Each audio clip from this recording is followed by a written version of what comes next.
pris une photo, mais il n'y a pas assez de lumière sur mon personnage, ma silhouette.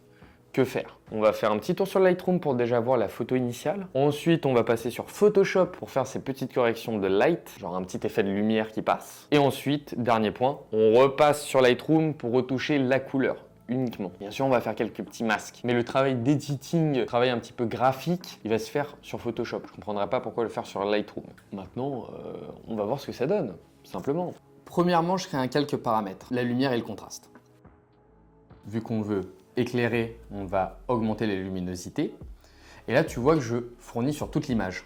En gros, que ce soit de l'œil au fond, tout est clair. C'est pas ce qu'on veut. Du coup, je vais créer un masque à côté et je vais sélectionner la zone que je souhaite éclairer. Pour ça, j'appuie sur B, pinceau, et je vais sélectionner la couleur blanche. Comme ça, je peux masquer seulement l'élément que je souhaite. Le noir, c'est pour exclure tout ce que tu ne veux pas éclairer. Le pinceau, il est net, du coup, je peux pas le laisser comme ça. Je vais l'adoucir. Contour progressif.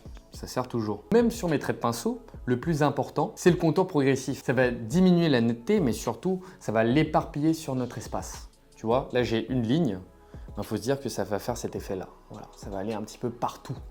Je crois que c'est pas clair, mais tu vas voir sur Photoshop du coup. Après avoir sélectionné ma zone d'éclairage, je vais rajouter en fait un petit coup de pinceau jaune, vert et bleu, seulement sur les contours de lumière, comme ça fera un petit effet RGB. Ça fera style, il y a un arc-en-ciel qui tape sur mon visage. Il n'y a pas d'arc-en-ciel, on était totalement dans le noir. Sur ma silhouette, on a un plan assez large. En gros, on a juste du fond. Moi, je veux qu'il y ait moins de fond et qu'on ait un gros plan sur son visage. Comme ça, la lumière paraîtra un peu plus logique. Et dans tous les cas, tu peux rejauger la teinte que tu souhaites, même si tu pars du bleu ou du jaune, grâce à l'outil teinte et saturation. Et du coup, comment tu vas faire pour l'appliquer seulement sur l'élément que tu souhaites? Tu vas appliquer un masque d'écrêtage. Très simple. Je te mets le raccourci. Ça sert toujours. Comme ça ne peut impacter que le calque qui est juste en dessous. Et pour finir, je te laisse tranquillement regarder l'ajustement que je fais sur Lightroom.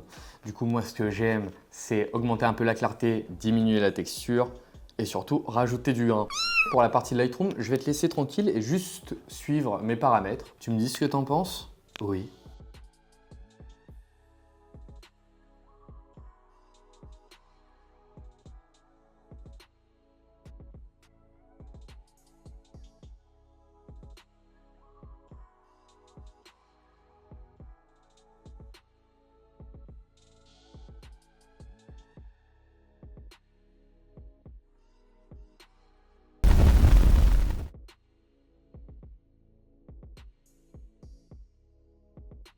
Après cette vidéo, normalement, tu sauras créer une fausse light sur Photoshop.